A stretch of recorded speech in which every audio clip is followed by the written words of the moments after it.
Something has just changed. In the heart of Canberra, as the sun rises over the nation's capital, a sense of anticipation fills the air. Australia, a country often known for its measured approach to global affairs, has just made a decision that will echo far beyond its borders.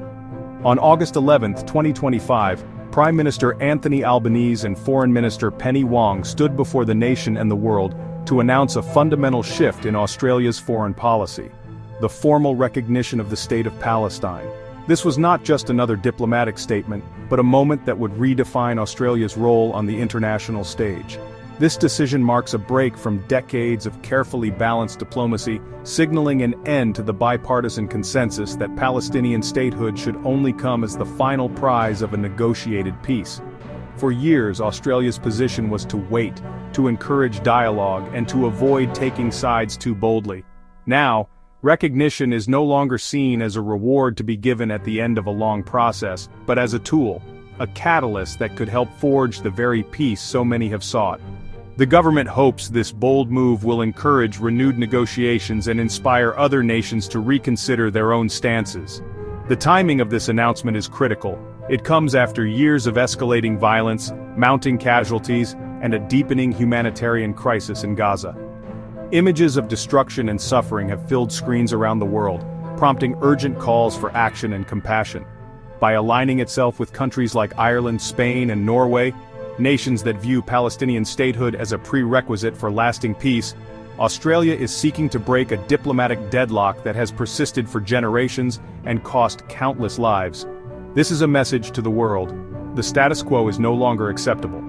For many Australians, this is a long overdue moral imperative, a stand for justice and human rights. Yet for others, it's a controversial and risky departure from traditional alliances and established policy, sparking heated debate across the country. Australia, often described as a middle power with a reputation for cautious diplomacy, has now taken a clear and public stand. This move signals a willingness to lead, to take risks, and to shape the global conversation on peace and recognition. The government's message is clear: the cost of inaction, of waiting for a perfect moment that may never come, is now seen as greater than the risk of trying something new. The hope is that this decision will spark dialogue not just in the Middle East, but among Australia's allies and partners worldwide. The world is watching as Australia steps onto the stage, its voice joining a growing chorus calling for peace, justice, and a new approach to one of the world's most enduring conflicts. The impact of this historic announcement is only just beginning to unfold. At the heart of this decision lies a thoughtful and deeply considered rationale, one that reflects both the urgency of the current moment and the weight of Australia's responsibilities on the world stage. The government's move is not simply a reaction to recent events, but the result of careful deliberation about how best to contribute to peace and stability in the Middle East. This rationale has been clearly articulated by both the Prime Minister and the Foreign Minister, who have stepped forward to explain the significance of this policy shift to the Australian public and the international community. Anthony Albanese, standing at the podium, emphasized that recognizing Palestine is not just a symbolic gesture, but a necessary and practical step toward achieving a just and lasting peace. He pointed to the devastating and unacceptable civilian death toll in Gaza as a stark reminder of the urgent need for change, and underscored that Australia cannot stand by while the cycle of violence continues.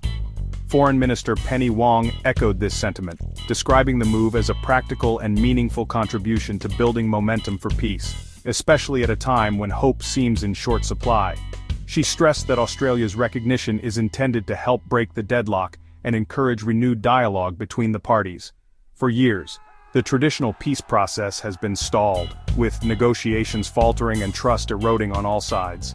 The absence of progress has left a vacuum, and it is now clear that a new path must be forged, one that is bold, inclusive, and rooted in the principles of justice and mutual recognition. By recognizing Palestine, Australia aims to empower moderate Palestinian voices, those who are committed to dialogue and coexistence, while also creating a more level playing field for future negotiations.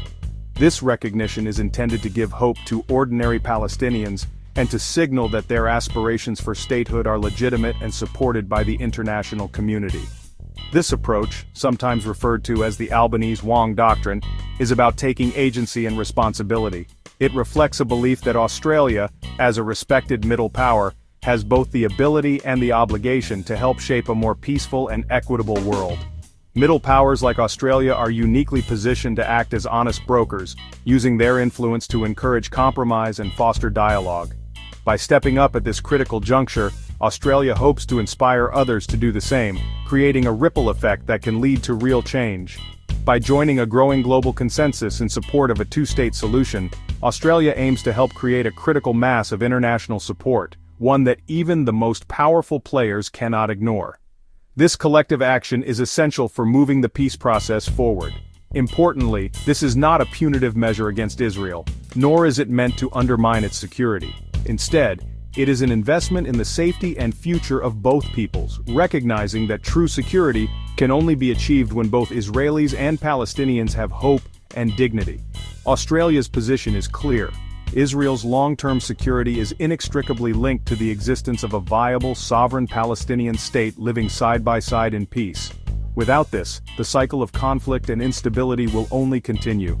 In taking this step, Australia is not abandoning an ally but rather trying to preserve the possibility of a just and lasting peace for all.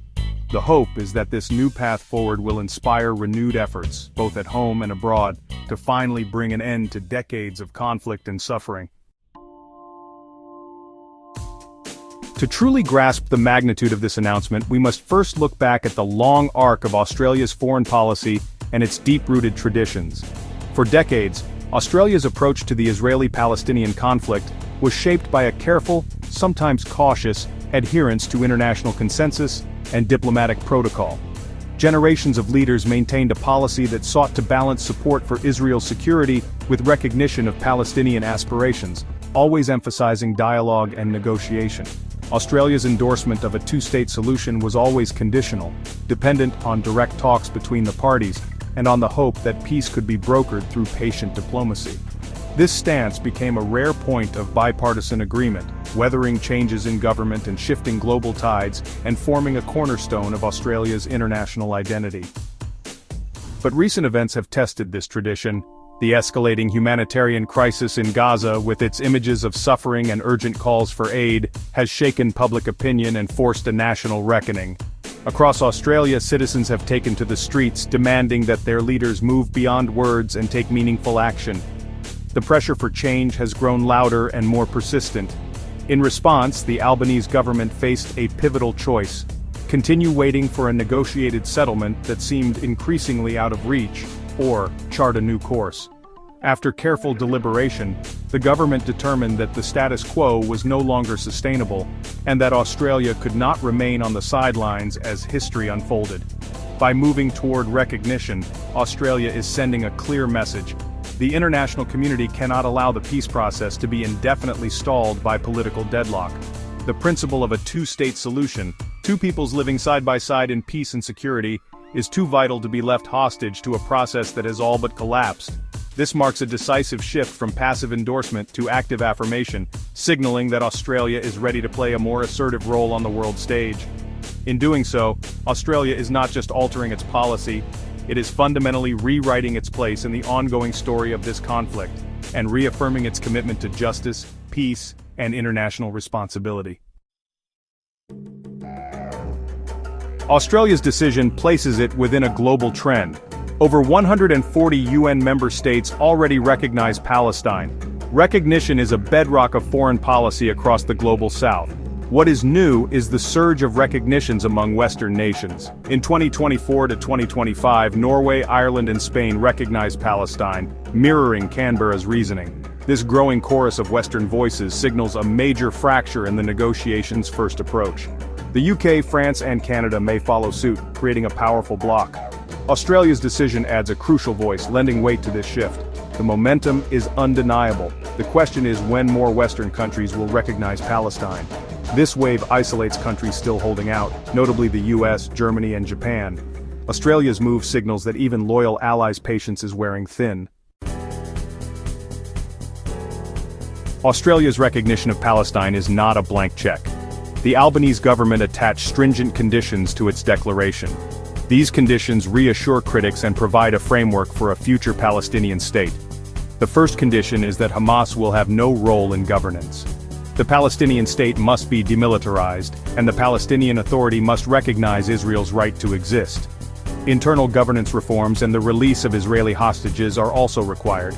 By packaging these conditions, Australia offers hope and dignity while demanding security assurances. It is a high-stakes gambit aiming to define a peaceful future. Australia's decision is a significant move on the global chessboard. It places immense pressure on key allies who have yet to recognize Palestine. The US, in particular, finds itself increasingly isolated. Australia's break from the American line signals a fracturing consensus. This move amplifies momentum created by European nations.